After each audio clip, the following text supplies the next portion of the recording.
بسم اللہ الرحمن الرحیم۔ حضرت بو علی شاہ قلندر پر اکثر کیفیت جذب و سکر طاری رہتی تھی۔ آپ کئی دن اس حالت میں مستغرق رہتے تھے اور اپنے ظاہر کے بارے میں آپ کو کچھ ہوش باقی نہ رہتی تھی۔ کتب سیر میں مذکور ہے، ایک مرتبہ کیفیت جذب و سکر میں آپ اس قدر مغلوب ہوئے کہ کئی دنوں تک ظاہری ہوش نہ رہا۔ اسی حالت میں آپ کی ریش مبارک بہت بڑھ گئی۔ پانی پت کے مفتی حضرات نے آپ پر زور دیا کہ اپنی ریش مبارک کو کٹوائیں اور اسی شرعی حالت میں لائیں۔ چونکہ آپ پر کیفیت سکر طاری تھی، اس لیے آپ نے ان کی باتوں پر توجہ نہ دی اور اپنی حالت میں مست رہے۔ ایک دن تنگ آ کر پانی پت کے مشہور مفتی ضیاء الدین نے آپ کی خدمت میں حاضر ہو کر کینچی منگوائی اور آپ کی ریش مبارک کو پکڑ کر کینچی سے کاٹ دیا اور کاٹ کر شرعی حالت میں کر دیا۔ آپ اسی دوران خاموش بیٹھے رہے۔ جب مفتی ضیاء الدین واپس چلے گئے تو آپ نے فرمایا، اے ریش، تو کتنی مبارک ہے جو دوبارہ شرعی حالت میں آ گئی۔ حضرت بو علی قلندر پر کئی مرتبہ ایسی کیفیت طاری ہوتی تھی کہ اسی دوران چڑیا کا چہکنا بھی آپ کو ناگوار محسوس ہوتا تھا۔ ایسے موقع پر آپ کیفیت جلال میں ہوتے۔ جب کسی چیز کی طرف نظر کرتے تو وہ چیز جل کر راکھ ہو جایا کرتی۔ کتب سیر میں مذکور ہے کہ ایک مرتبہ آپ اسی کیفیت میں بیٹھے تھے کہ ایک بارات کا نزدیک سے گزر ہوا۔ بارات ڈھول کی تھاپ میں شور مچاتی ہوئی نزدیک سے گزری۔ آپ کو یہ ناگوار گزرا۔ آپ نے جلالی کیفیت میں نظر اٹھا کر بارات کی طرف دیکھا تو بارات غائب ہو گئی۔ ادھر جب بارات مقررہ وقت پر دلہن کے گھر نہ پہنچی تو انہوں نے پریشانی کی حالت میں بارات کو تلاش کرنا شروع کر دیا۔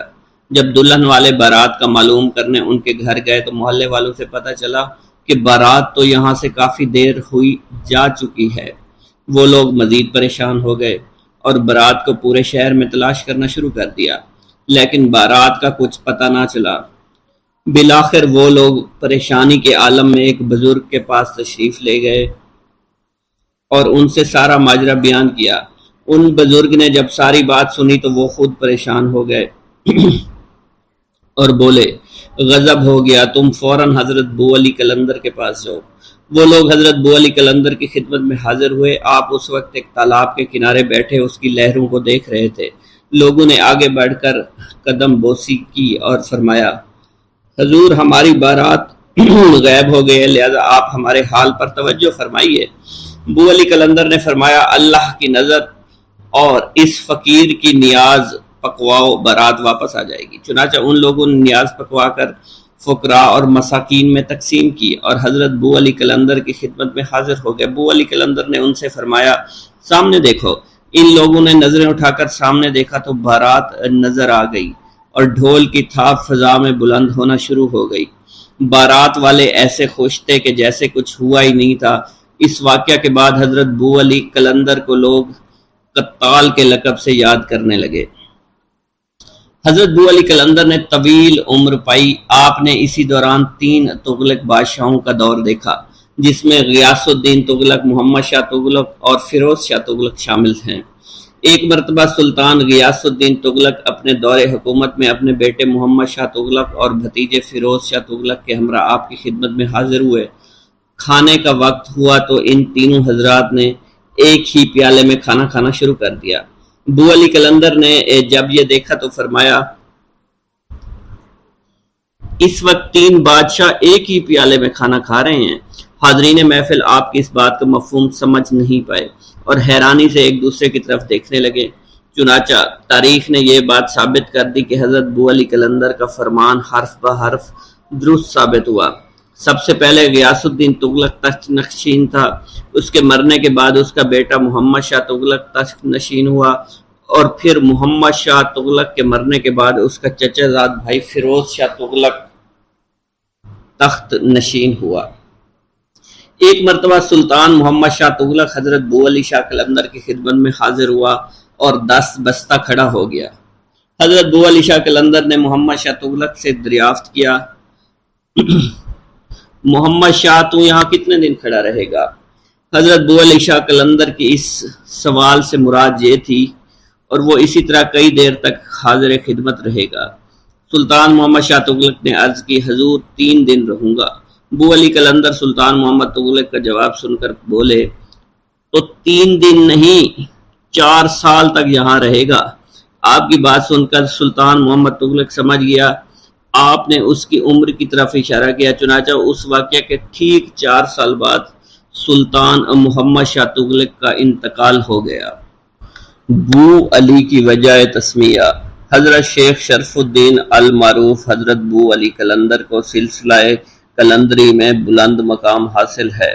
آپ اپنے نام شرف الدین کی بجائے اپنے لقب بو علی کی وجہ سے مشہور ہوئے۔ آپ کے لقب ابو علی کی وجہ تسمیہ کتب سیر میں مذکور ہے۔ ذیل میں مشہور واقعات پیش کیے گئے ہیں جن کا تذکرہ متعدد کتب سیر میں کیا گیا ہے۔ کتب سیر میں بیان کیا گیا ہے کہ آپ 12 برس تک دریا میں کھڑے رہے، حتیٰ کہ آپ کے جسم مبارک کا گوشت مچھلیاں کھا گئیں۔ آپ کو اس کی مطلقاً خبر نہ ہوئی۔ اسی دوران آپ کو ندائے غیب ہوتی رہی، اے شرف الدین مانگ کیا مانگتا ہے؟ آپ ایک بار ہی جواب دیا، اے بار الہی مجھے علی بنا دے۔ غیب سے جواب آتا، نہیں تجھے کیسے علی بنایا جا سکتا ہے کیونکہ علی تو ایک ہی ہے۔ کتب سیر میں درج ہے آپ اسی حالت میں 12 برس تک دریا میں کھڑے رہے۔ آخر غیب سے ندا آئی، اے شرف الدین اپنی ضد سے باز آ جا، کچھ اور مانگ لے۔ آپ نے فرمایا میں بھلا اور کیوں مانگوں، مجھے تو بس علی بنا دے۔ ندائے غیب ہوئی، اچھا تو یوں کرتے ہیں کہ تجھے علی کی بو عطا کر دیتے ہیں۔ چنانچہ آپ کو حضرت علی المرتضیٰ رضی اللہ تعالی عنہ کی بو عطا فرما دی گئی، اس لیے آپ کو بو علی قلندر کہا جاتا ہے۔ روایت سے معلوم ہوتا ہے کہ آپ کے پاس سے حضرت علی المرتضیٰ کی خوشبو آیا کرتی تھی۔ اسی خوشبو کی بدولت دھیرے دھیرے سب لوگوں نے آپ کو بو علی کہنا شروع کر دیا اور آپ کے اصل نام سے زیادہ مشہور ہوا۔ ایک اور روایت میں بیان ہوتا ہے کہ حضرت بو علی قلندر 12 برس تک دریا میں کھڑے رہے، اسی دوران آپ کے جسم مبارک کا گوشت مچھلیاں کھا گئی مگر آپ بدستور کھڑے رہے۔ ہم نے تیری عبادت اور اطاعت کو قبول کر لیا، جو مانگتا ہے اب مانگ لے۔ ندائے غیبی سے آواز آئی، آپ نے عرض کی بارگاہ الہی تجھ سے میں تجھی کو مانگتا ہوں، میں تو یہیں کھڑا رہوں گا اور تیری عبادت میں دم توڑ دوں گا۔ غیب سے ندا آئی، پانی سے باہر نکل، تجھ سے بہت کام لینے ہیں۔ آپ نے عرض کیا میں خود تو نہیں نکلوں گا۔ اسی وقت ایک بزرگ نے گود میں اٹھا کر کھڑا کر دیا۔ آپ نے جھنجلا کر کہا، اے شخص تو کون ہے جس نے میری 12 سال کی محنت ضائع کر دی؟ میں منزل مقصود پر پہنچنے والا تھا۔ انہوں نے عرض کی، اے شرف الدین میں علی ابن ابی طالب ہوں، دیکھ لے۔ آپ فوراً قدموں میں گر پڑے اور حضرت علی المرتضیٰ نے آپ کو نعمت باطنی سے مالا مال کر دیا جس پر تمام دینی دنیاوی علوم روشن ہو گئے اور دنیا و مافیہ سے غافل اور مست الست ہو گئے۔ اسی روز سے آپ کو بو علی کہا جانے لگا۔ مکتوب بو علی شاہ قلندر رحمۃ اللہ علیہ۔ مکتوبات آپ کے مرید اختیار الدین کے نام ہیں اور یہ مکتوب سالک کے لیے ایک رہنما کی حیثیت رکھتے ہیں۔ ان مکتوبات میں عشق و محبت، اسرار و رموز، ترک دنیا اور حقیقت کے راز آشکار کیے گئے ہیں۔ ذیل میں نمونہ کے طور پر مکتوبات کے کچھ حصے پیش کیے جا رہے ہیں۔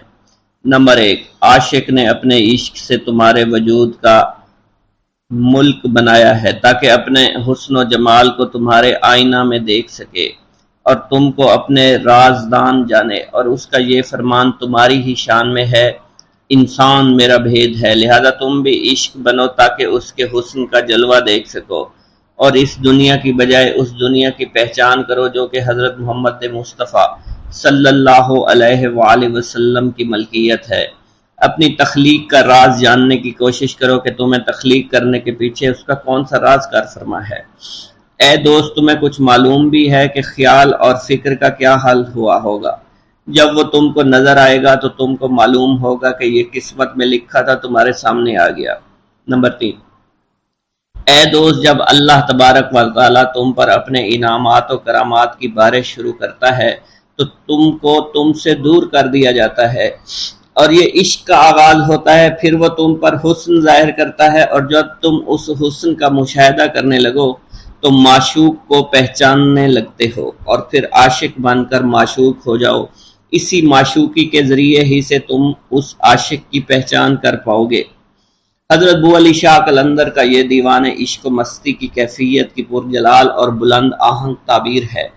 اس کے لب و لہجے اور زبان و بیان میں ایک قادرانہ، حاکمانہ، زور آور دعا پائی جاتی ہے۔ حضرت بو علی قلندر نے عشق کی عظمت کو حسن کے مقابلے میں ابھارنے کی کوشش کی ہے، اور یہ ان کے قلندرانہ مزاج کا اظہار ہے۔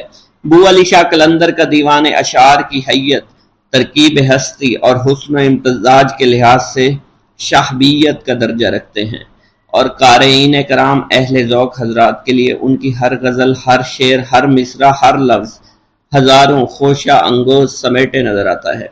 حضرت بو علی شاہ قلندر کے دیوان میں سے انتخاب کردہ غزلوں کو بما تشریح پیش کیا گیا ہے۔ اس دیوان میں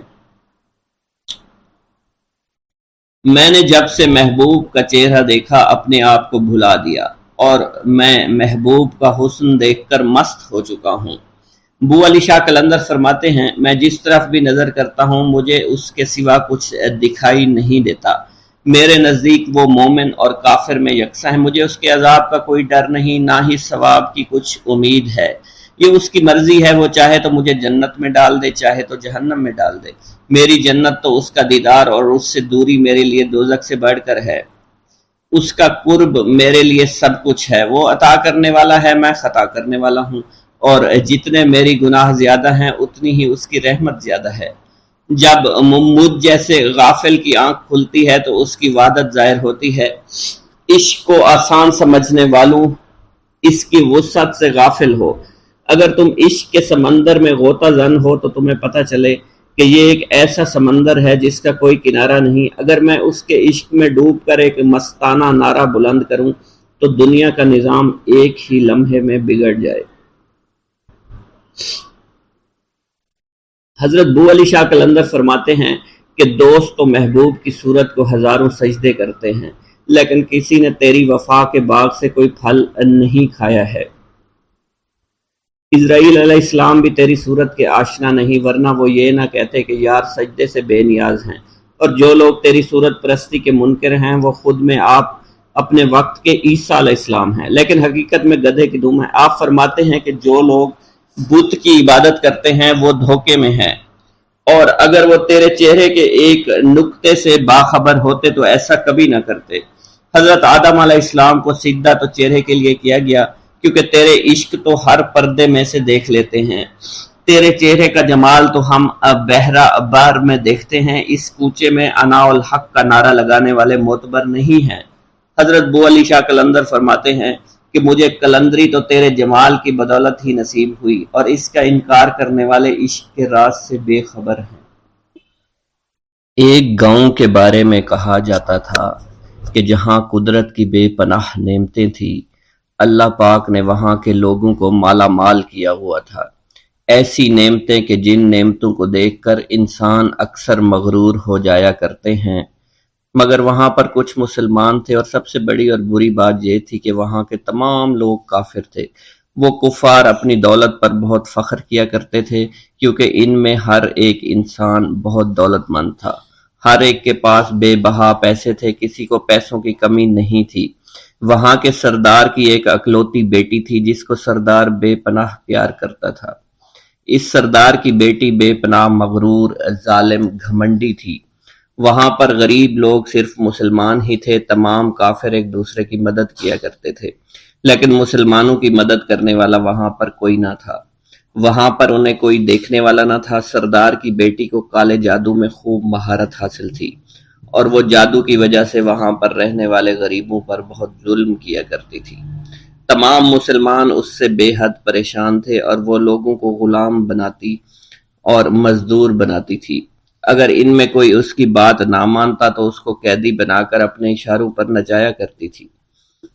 اس بستی میں چونکہ اکا دکا مسلمان تھے جن کا کوئی پرسان حال نہیں تھا،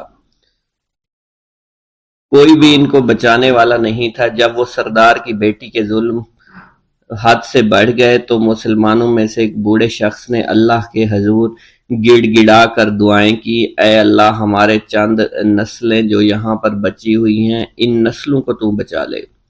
یہ سردار کی بیٹی جس نے ہمارا جینا دشوار کر رکھا ہے، یہاں کوئی بھی انسان ہمارا حال نہیں پوچھتا، اور نہ ہی ہمارے پاس مال و دولت ہے اور نہ ہی ہمارے پاس جسمانی طاقت بچی ہے۔ یا اللہ ہمارے لیے کوئی ایسا بندہ بھیج جو نہ صرف طاقتور ہو بلکہ اس جادوگرنی یعنی سردار کی بیٹی کو بھی ہرا سکے۔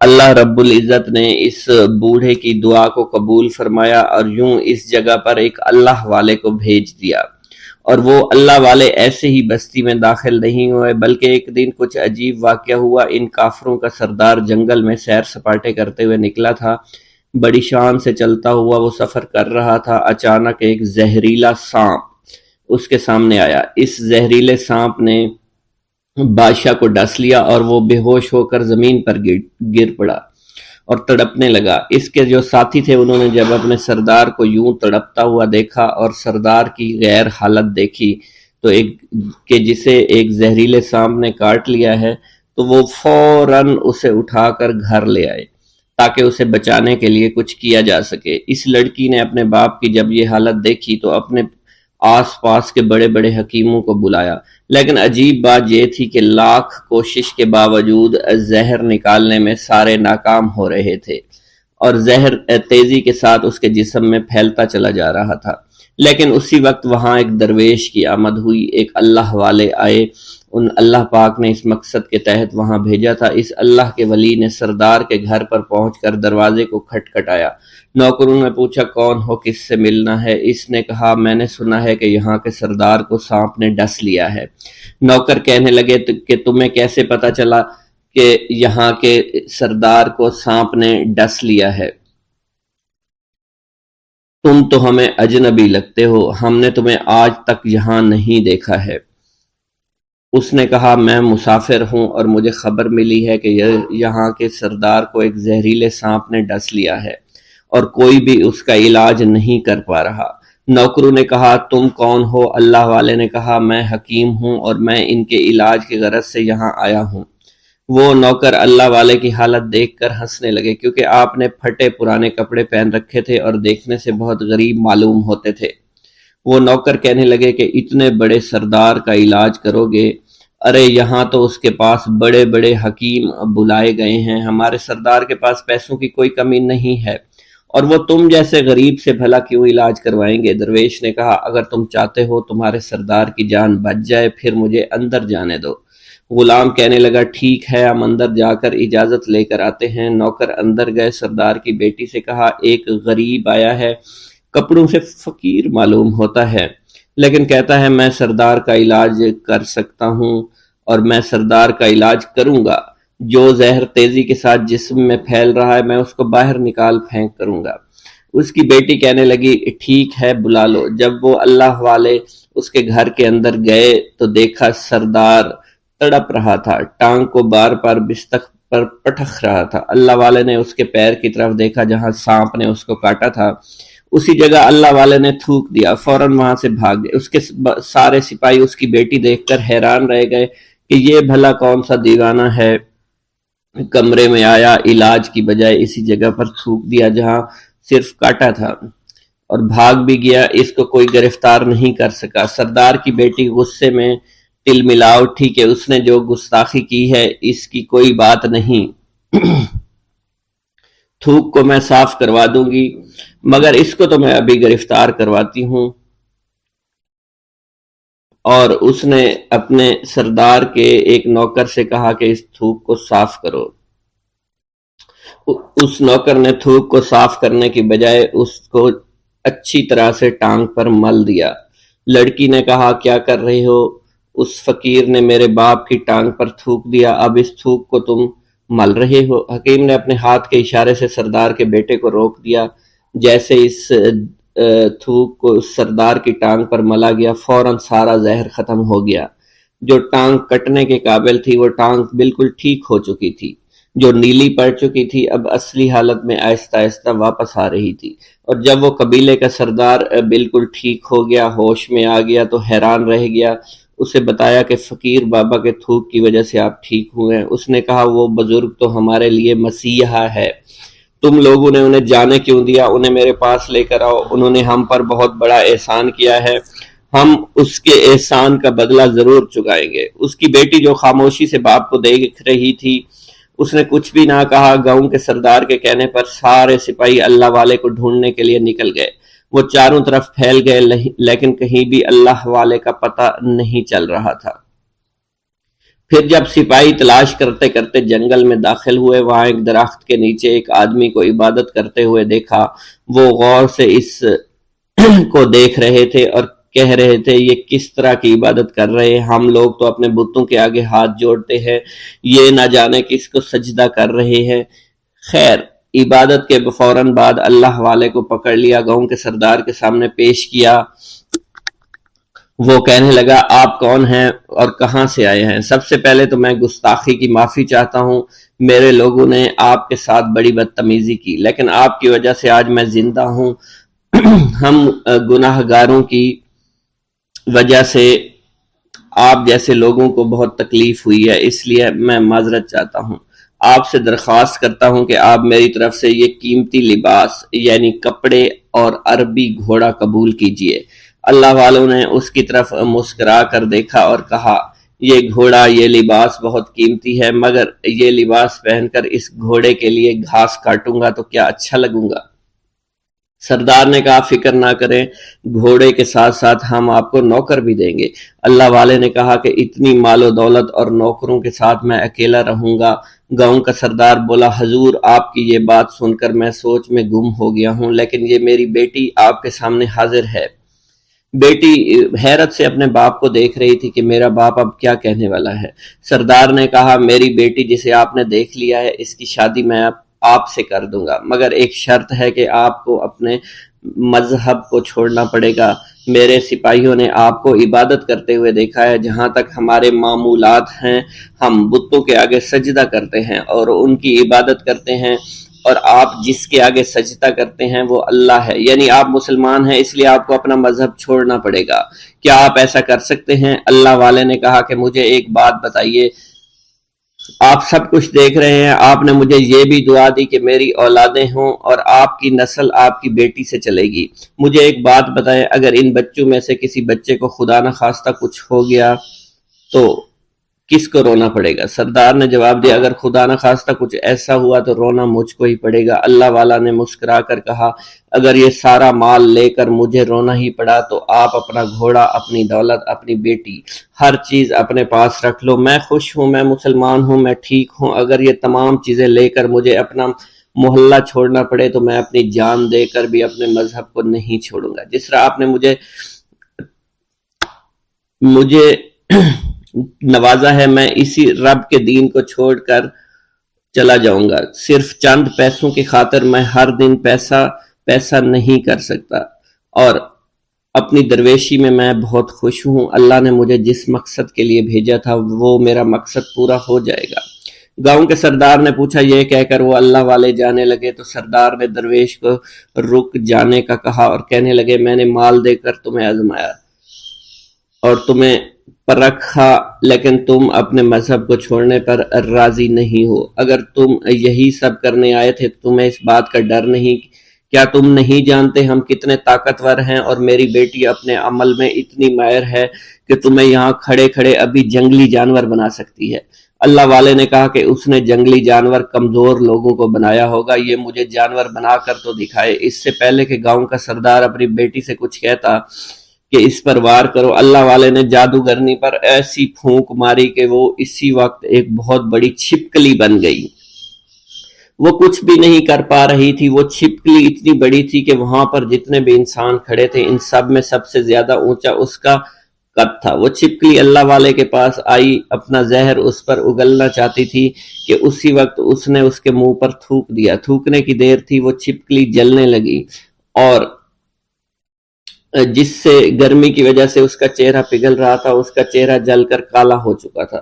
وہ مرنے والی تھی کہ سردار دوڑتا ہوا قدموں میں آ کر گر پڑا اور معافی مانگنے لگا اور کہنے لگا، حضور اس گستاخی کے لیے میں معذرت خواہ ہوں، آپ مجھے معاف کر دو، میں نے سچ میں آپ کو بہت کمزور سمجھا تھا، آپ کو آپ کا مذہب سے ہٹانا چاہا تھا۔ اگر میری بیٹی ٹھیک ہو جائے تو میں سچ کہتا ہوں یہاں پر جتنے لوگ ہیں ہم پوری کی پوری بستی مسلمان ہو جائیں گے۔ اللہ والے نے کہا کہ ہم تمہیں اپنے دین میں شامل کرنے کے لیے یہ سب نہیں کر رہے، بلکہ تم لوگ مسلمان بھائیوں پر جو ظلم کرتے ہو وہ ظلم کو ختم کرنے کے لیے ہم یہاں آئے ہیں۔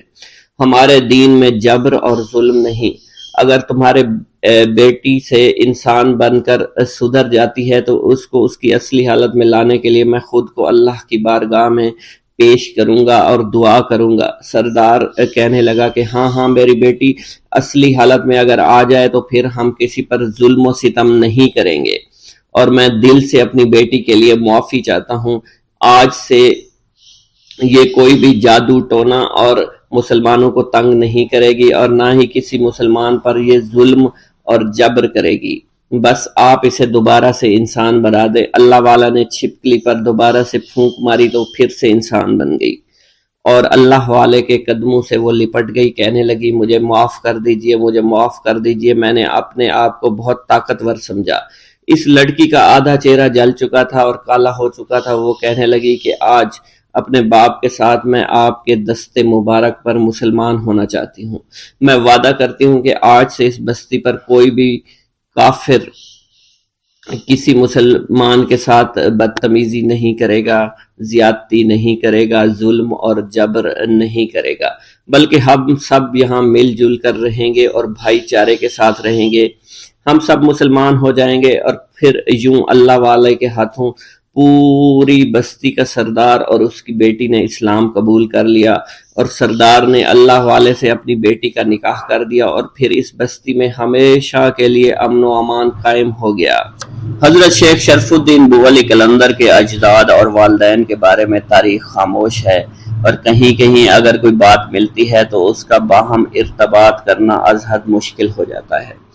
آپ کی والدہ ماجدہ کا نام بی بی حافظہ جمال تھا، جو مولانا سید نعمت اللہ کرمانی کی ہمشیرہ تھی اور اپنے زمانے کی نیک پاک باز خواتین میں شمار ہوا کرتی تھی۔ آپ کے والد سالار فخر الدین کی دوسری بیوی تھی، کیونکہ ان کا پہلا عقد حضرت شیخ بہاؤالدین زکریا ملتانی کی دختر نیک اختر سے ہوا تھا اور وہ فوت ہو گئی تھی۔ چونکہ تاریخ وفات کے بارے میں تاریخ خاموش ہے، اس لیے اس بارے میں کچھ کہنا مشکل ہے۔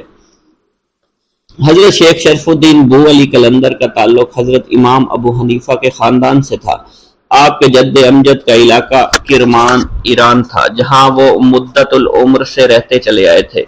تاتاریوں نے جب کرمان پر حملہ کیا تو کرمانیوں نے تاتاریوں کو منہ توڑ جواب دیا تھا۔ کرمانیوں کے عظیم فتح نے ان کو دنیا بھر میں شہرت عطا کی۔ اسی وجہ سے کرمان قبیلے کے ہر شخص کے نام کے ساتھ اعزازی طور پر سالار کا لفظ لگا ہوتا ہے۔ یہی لقب خاندانی لحاظ سے شیخ فخر الدین کے ساتھ بھی لگا ہوا تھا اور وہ سالار فخر الدین کہلانے لگے۔ بو علی شاہ قلندر کے والد ماجد حضرت سالار فخر الدین ہمدان کے رہنے والے تھے۔ بچپن میں ہی آپ نے قرآن پاک حفظ کر لیا اور پھر 17 سال کی عمر میں تحصیل علوم سے فراغت کے بعد درس و تدریس کے شعبے سے وابستہ ہو گئے۔ حضرت سالار پر بچپن ہی سے عشق کا غلبہ تھا۔ آپ طبعاً حساس واقع ہوئے تھے، جب بھی کسی حسین شے کو دیکھتے تو طبیعت مخلوق کی طرف مائل ہو جایا کرتی، مجاز میں حقیقت کا رنگ نظر آنے لگا۔ ایک روز قلندروں کے ایک جماعت ہمدان میں داخل ہوئی، ان کے ہمراہ ایک حسین و جمیل لڑکا تھا جس سے آپ کو لگاؤ ہو گیا۔ جب قلندروں کی جماعت وہاں سے جانے لگی آپ بھی ان کے پیچھے ہو گئے۔ قلندروں نے جب آپ کو دیکھا کہ اگر ہمارے ساتھ چلنا ہے تو پھر ہماری جیسی صورت اختیار کرنی پڑے گی، چنانچہ آپ نے اپنی ابروؤں کو صاف کروا لیا، ان کے ساتھ ہو لیے۔ قلندروں کی یہ جماعت جب مختلف شہروں قصبوں سے ہوتی ہوئی ملتان پہنچی تو بہاؤالدین زکریا نے باطنی قوت سے مشاہدہ کر لیا کہ یہ نوجوان غلط راستے پر چل رہا ہے۔ آپ نے اس نوجوان کے عشق مجاز کو عشق حقیقی میں بدلنے کی ٹھان لی تھی۔ جب قلندروں کی یہ جماعت ملتان سے روانہ ہونے لگی تو بہاؤالدین زکریا ملتانی نے بارگاہ رب العزت میں دعا کی اور آسمان کی طرف نظریں اٹھا دی۔ اسی وقت زور کی آندھی چلی، سارے علاقے کو لپیٹ میں لے لیا۔ چاروں طرف اندھیرا پھیل گیا، قلندروں کی یہ جماعت بکھر گئی۔ حضرت سالار بھٹکے ہوئے حضرت بہاؤالدین زکریہ ملتانی کے آستانے پر پہنچ گئے۔ بہاؤالدین زکریہ نے آپ کو سینے سے لگایا، اس کے دل سے اس نوجوان کی غلط محبت کو مٹا کر رکھ دیا اور ان کا سینہ عشق الہی سے معمور کر دیا۔ بہاؤالدین زکریہ نے انہیں علیحدہ حجرہ عطا فرمایا اور روحانی تربیت کی اور خرقہ خلافت سے سرفراز فرمایا۔ آپ کے والد فخر الدین سالار کو تصوف سے غیر معمولی حد تک لگاؤ تھا۔ عشق باطنی میں ان کی مشغولیات بے حد نمایاں تھی۔ اپنے اس عشق میں پایہ تکمیل تک پہنچنے کے لیے انہیں شیخ کامل کی ضرورت تھی۔ 14 سال تک ریاضت، عبادت اور مجاہدے میں مشغول رہے اور نمایاں مقام تصوف حاصل کیا۔ آپ کی شرافت اور شغل باطن سے پوری طرح مطمئن ہونے کے بعد حضرت سید محمد کرمانی نے اپنی بہن حافظہ جمال سے نکاح کر دیا، جو اپنے دور کی عفت مآب اور نیک خاتون تھی۔ اس خاتون کے بطن سے شادی سے پہلے اللہ تعالیٰ نے سالار فخر الدین کو لڑکا عطا فرمایا۔ اس کا نام سید کرمانی نے نظام الدین رکھا اور اس کی ظاہری باطنی تربیت کا بیڑا شاہ محمد کرمانی نے اٹھایا۔ جب نظام الدین جوان ہوئے، ان کو فکر معاش ہوئی اور اپنے علاقے کرمان سے ہجرت کر کے پانی پت روانہ ہو گئے۔ حضرت سالار فخر الدین نے نظام کو کئی خطوط لکھے اور ملاقات کی خواہش کا اظہار کیا، مگر شاہی ملازمت سے چھٹی نہ ملی، جس کی وجہ سے وہ اس خواہش کے اظہار میں ہی تکمیل سے مجبور ہوئے اور وطن واپس نہ جا سکے۔ جب معاملہ از حد بے قراری اور اداسی کی انتہا تک پہنچا تو مجبوراً اپنی بیوی کو لے کر پانی پت کی جانب روانہ ہوئے۔ بالآخر طویل مسافت طے کر کے بروز جمعہ اپنے بیٹے نظام الدین کے پاس پانی پت پہنچ گئے اور اسی طرح دونوں باپ بیٹا باہم ملے۔ اس سے ان کے اندر خوشی کی سرشاری اور بے تابی محبت کی ایسی لہر پیدا ہوئی کہ والدین اپنے بیٹے نے ایک دوسرے سے جدا ہونا گوارا نہیں کیا اور والدین متفقہ فیصلے کے بعد نظام الدین کے پاس رہنے لگے۔ آپ کی تاریخ کا سال نہیں مل سکا، البتہ آپ کا مزار مبارک پانی پت کے شمالی جانب موجود ہے۔ بسم اللہ الرحمن الرحیم۔ چوروں اور ڈاکوؤں کے دھاوے شروع ہو گئے تھے۔ یہ بھوک سے مارے ہوئے لوگوں کو پکڑ پکڑ کر باندی اور غلام بنا کر فروخت کرنے لگے تھے۔ ایک ایسا ہی ظالم حضرت رابعہ بصری رحمۃ اللہ علیہ پر بھی نازل ہوا۔ اس نے آپ کو پکڑ کر ایک تاجر کے ہاتھوں فروخت کر دیا۔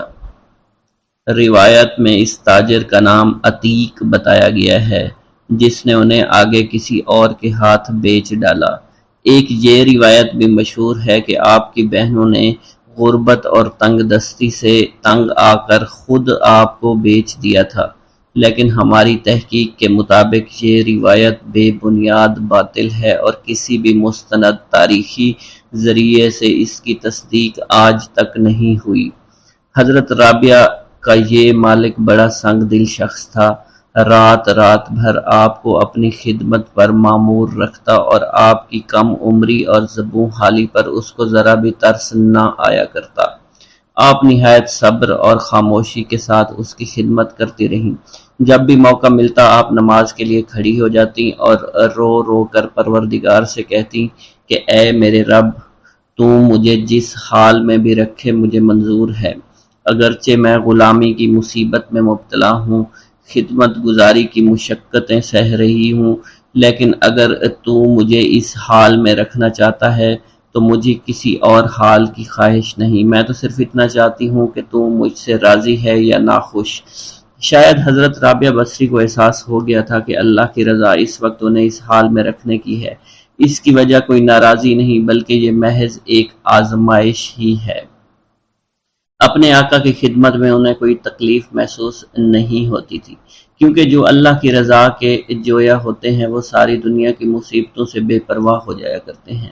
ایک دن آپ کے آقا نے آپ کو کسی چیز کی خریداری کے لیے بازار بھیجا، وہاں ایک بدگمان شخص آپ کے پیچھے لگ گیا، آپ اپنی جان بچانے کے لیے بھاگی، بھاگتے بھاگتے آپ کو ٹھوکر لگی، آپ گری، آپ کا ہاتھ ٹوٹ گیا، اسی حالت میں آپ گھر آئیں، جب نماز کے لیے کھڑی ہوئیں تو صرف اتنا کہا، اے میرے پروردگار، جو تیری رضا، اگرچہ میری تکلیف میں اس درد کا اضافہ اور ہو گیا، لیکن اگر تو اس میں راضی ہے تو میں بھی راضی ہوں۔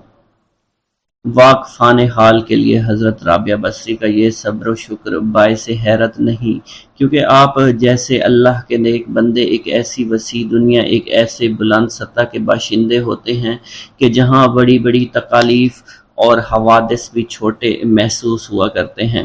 اسی رات رابعہ بصری نماز کے لیے کھڑی ہوئی تو دل کا عالم ہی کچھ اور پایا۔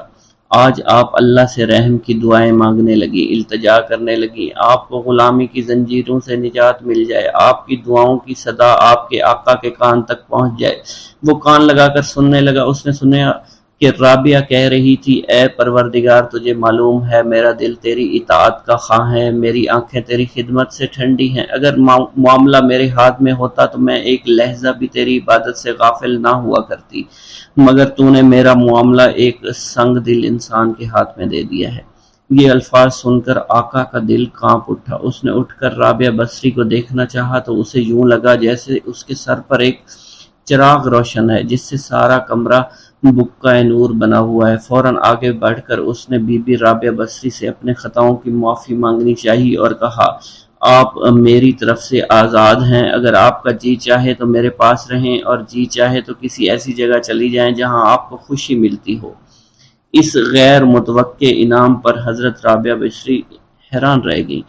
ایک لمحے کو انہیں یقین نہ آیا کہ غلامی کا بوجھ ان کے کاندھوں سے اتر چکا ہے۔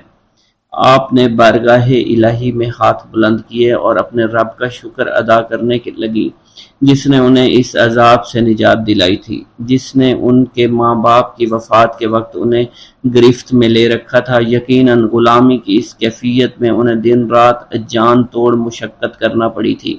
برتن مانجھ مانجھ کے اور کپڑے دھو دھو کے آپ کی ہتھیلیاں پھٹ گئیں اور ہاتھ بے رنگ ہو گئے تھے۔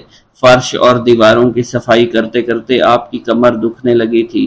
کھانا پکانے کے لیے چولہا روشن کرتے وقت، سلگتی لکڑیوں میں پھونکے مارتے وقت دھوئیں کے مارے آپ کی آنکھوں سے آنسو بہنے لگے تھے، لیکن یہ سب تکالیف اس درد کے سامنے بے معنی تھی آپ جو اس وقت محسوس کرتی تھی جب آپ کو بارگاہ خداوندی میں حاضری دینے کا وقت نہیں ملتا تھا۔ آج آپ اس عذاب سے نجات پا گئی تھی۔ آپ کی دلی کیفیت کیا تھی، اس کے بارے میں ہمیں وہ پرندہ ہی بتا سکتا ہے جسے کف سے رہائی پا کر ایک بار پھر کھلی فضاؤں میں اڑنے کا موقع مل گیا ہو، پھر وہ قیدی جو عمر کاٹ رہا ہو۔ آپ نے اپنے سابقہ آقا کے لیے دعائے خیر کی اور اس کے گھر کو خیر باد کہہ دیا۔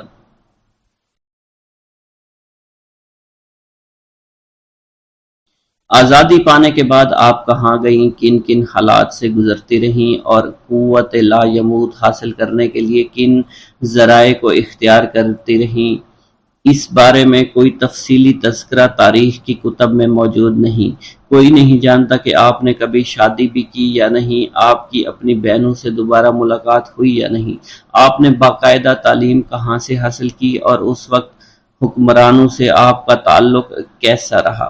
آپ ایک آزاد کردہ کنیز تھی۔ اس زمانے کے عرب میں آزاد کردہ غلاموں اور کنیزوں کو موالی کے زمرے میں شمار کیا جاتا تھا، اور خصوصاً بنی امیہ کے دور میں موالی کے مسئلے کو بڑی اہمیت دی جاتی تھی، کیونکہ ان کی سیاست حسب نسب پر مبنی تھی اور وہ لوگوں کے مقام و مرتبے کا تعین ان کے حسب نسب دیکھ کر ہی کیا کرتے تھے۔ موالی کو انہوں نے کسی قسم کا کوئی حق نہیں دیا، جس کے رد عمل کے طور پر آگے چل کر فقہاء نے اس مسئلے کو بڑی اہمیت دی اور اس پر کئی کتابیں لکھی گئیں۔ فن و فکر ادب کو موالی سے خاص تعلق رہا ہے۔ ان میں ایسے ایسے شعراء ادباء پیدا ہوئے جو اہل عرب سے بھی سبقت لے گئے۔ اتنا یقین کیا جا سکتا ہے کہ رابعہ بصری آزادی پانے کے بعد دنیاوی تمطراق سے منہ موڑ کر ایسی مجالس میں شریک ہونے لگی جہاں زاہدوں، عابدوں، صوفیاء اور علماء کا گزر ہوا کرتا تھا۔ آپ ہنوز نوجوان تھی اور اس عمر میں آپ کا ایسی مجالس میں شریک ہونا خصوصی انفرادیت رکھتا ہے، کیونکہ آپ سے پہلے اور آپ کے بعد کوئی ایسی خاتون ہمیں نظر نہیں آتی جس نے اس دنیا میں دنیا ترک کر کے حصول علم و عرفان کے لیے اپنی زندگی مختص کر دی ہو۔ چند روایات کے مطابق آپ بصرہ سے کوفہ تشریف لے گئی، جو اس وقت ایک بڑا علمی مرکز تھا اور جہاں روزگار علماء کی ایک بڑی تعداد موجود تھی۔ مختصر سے عرصے میں آپ نے علوم دینیہ میں مہارت حاصل کر لی، بلکہ اس معاملے میں مردوں پر بھی سبقت لے گئیں۔ فقہ و حدیث و تفسیر کے اسرار و رموز آپ بخوبی سمجھا کرتی تھی، ہر چھوٹے بڑے مسئلے سے آگاہ تھی اور بہت بڑی احادیث بھی آپ کو ہمیشہ یاد تھی۔ ان علوم میں آپ نے اس قدر مہارت حاصل کر لی تھی کہ جب آپ وعظ فرماتی تو بڑے بڑے محدث اور فقہا بھی حیران رہ جاتے۔ پیارے دوستو، یہ تو کسی کو معلوم نہیں کہ حدیث اور فقہ میں آپ کے استاد کون کون تھے۔ البتہ یہ امر طے شدہ ہے کہ بڑے بڑے علماء بھی آپ کی خدمت میں بڑی نیازمندی کے ساتھ حاضر ہوا کرتے تھے۔ ان میں ایک ممتاز نام حضرت سفیان ثوری رحمۃ اللہ علیہ کا ہے، جو امام ابو حنیفہ کے معاصر تھے اور جنہیں امیر المومنین فی الحدیث کے لقب سے یاد کیا جاتا ہے۔ مشہور بزرگ حضرت مالک بن دینار بھی آپ سے گہری عقیدت رکھا کرتے تھے۔ سبحان اللہ! اس باوقار علمی فضا میں فقہ، روایات اور لغت کے مفکرین و علماء آپ کے اپنے شہر بصرہ میں بھی کوئی کمی نہیں تھی۔ اس کے علاوہ متضاد طرز زندگی اور طرز فکر رکھنے والی شخصیات بھی ہمیشہ موجود ہوا کرتی تھی، اور ان سے ہٹ کر ایک اور روش حیات تھی جسے زہد کا نام دیا جاتا ہے۔ اس راہ کے چلنے والے گہری حد تک مذہب پرست تھے، جنہیں تعیش و انحراف، سیاست سے نفرت تھی۔ یہ لوگ خدا کے سوا اور کسی چیز سے رغبت نہیں رکھتے تھے۔ مدتوں آپ کا یہی دستور رہا۔ آپ کے مجاہدے کی شدت اور نفس کے محاسبے کی سختی کا عالم یہ تھا کہ اگر ان بنیادی راحتوں کے حصول پر بھی نفس کو ملامت کرنے سے باز نہ رہتی جو ہر شخص، ہر انسان کی جسمانی ضرورتوں کا حصہ ہیں، جیسا کہ نیند آ جانا، تو اٹھ کر آپ اپنے آپ سے کہتی، اے نفس، تو کب تک سوئے گا اور کب تک خراٹے لیتا رہے گا، اور وہ دن قریب ہے کہ تو ایسی نیند سو جائے گا کہ پھر یوم حشر کی چیخ و پکار ہی تجھے جگا سکے گی۔ اپنے نفس پر یوں ملامت کرتے رہنے کا مقصد یہی ہے کہ یہ کبھی غفلت میں نہ پڑا رہے اور ہمیشہ اللہ کی یاد میں ہی رہے۔ آپ کا یوں دنیا سے منہ موڑ لینا اور اللہ کی طرف توجہ کرنا اس زمانے کی فضا کے مطابق تھا، کیونکہ اس دور کے اکثر بزرگان کا یہی وتیرہ تھا۔ ان بزرگان کی خواہش تھی کہ مسلمانوں میں نشاط و طرب اور لہو و لعب عام نہ ہو اور وہ یاد الہی سے غافل نہ ہو پائیں۔